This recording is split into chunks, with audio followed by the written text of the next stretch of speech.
Etong isdang to ay muntik na makapatay ng tao, pare. At ang tawag dito ay siliw. Kung makikita nyo dito, para siyang swordfish kasi meron siyang sandata dito. Pero dahil maliit lang, siguro daggerfish. Meron daw isang maing isda na nasaksak to, tapos critical daw ang kondisyon, di ba, Alvin? Ngayon, ang tawag doon, critical hit. Critical hit yun, pare. So, magfi-fillet ako. Baka pwede paksiw na lang. Medyo mahirap siya i-fillet kasi maliit siya. Kung meron po talagang marunong magkilaw nito, pakibash nga po ako. Hindi ako marunong eh. Yan.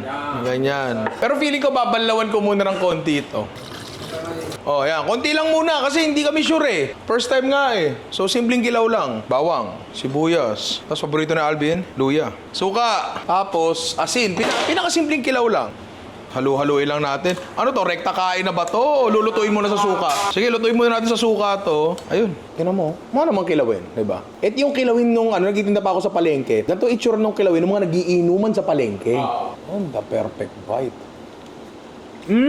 Masarap! May pinatay na tong islang to. Sino willing kumain? Hindi naman sila namatay sa pagkain. Namatay sila kasi sinundot. Hindi willing ka mantikman to. Sarap. Diba? Walang kalansa-lansa. Malinis ang lasa. Pag nakachamba kayo ng isda nito sa palengke, try nyo. Hindi pa ako nakakita nito dito sa Malabon, ha?